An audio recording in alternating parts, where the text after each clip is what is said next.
Jacquelyn Aluotto is responsible for turning NRG here in Houston into what's called a no trafficking zone to try to keep what happened at the Dallas Mavericks game from happening here. Now, fortunately, that 15-year-old girl is back home with her parents, and Aluotto is right back at it fighting human trafficking, most recently in a partnership with University of St. Thomas. Human trafficking is a $150 billion business. It makes more money than Nike and oil combined. In fact, Jacquelyn Aluotto, president of the nonprofit No Trafficking Zone, says traffickers earn $700,000 a year per child. And she says the penalty for pushing drugs is higher than the punishment for selling people. These 4 people were arrested after a 15-year-old girl went to a Dallas Mavericks game with her family, and detectives say Emmanuel Cartagena took the teen from the arena, sexually assaulted her, and she was found 10 days later being trafficked for sex in Oklahoma. Aluotto says she's grateful for the No Trafficking Zone initiative at NRG Park.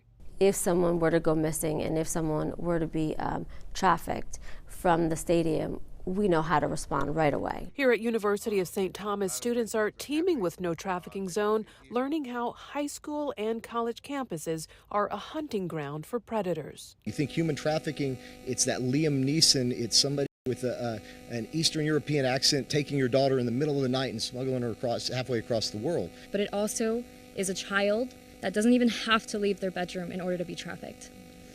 We learned that, just like every other industry, technology is facilitating the evolution of human trafficking. I had my first pimp/trafficker at 17 years old. 24-year-old Courtney Litvak says she was recruited right from her Houston area high school by classmates pretending to be her friend. I was targeted at my school campus, but ended up being trafficked across the country during my senior year of high school. I had multiple events where I was facing life and death, and I did not think I was going to survive.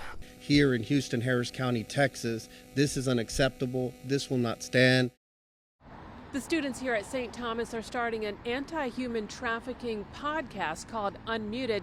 Now, Jacquelyn Aluotto, meantime, is headed to Washington, D.C. to testify before Congress, the Senate, and the Department of Justice in hopes of getting federal legislation to try to fight human trafficking at schools. At University of St. Thomas, I'm Damalee Keith, Fox 26 News.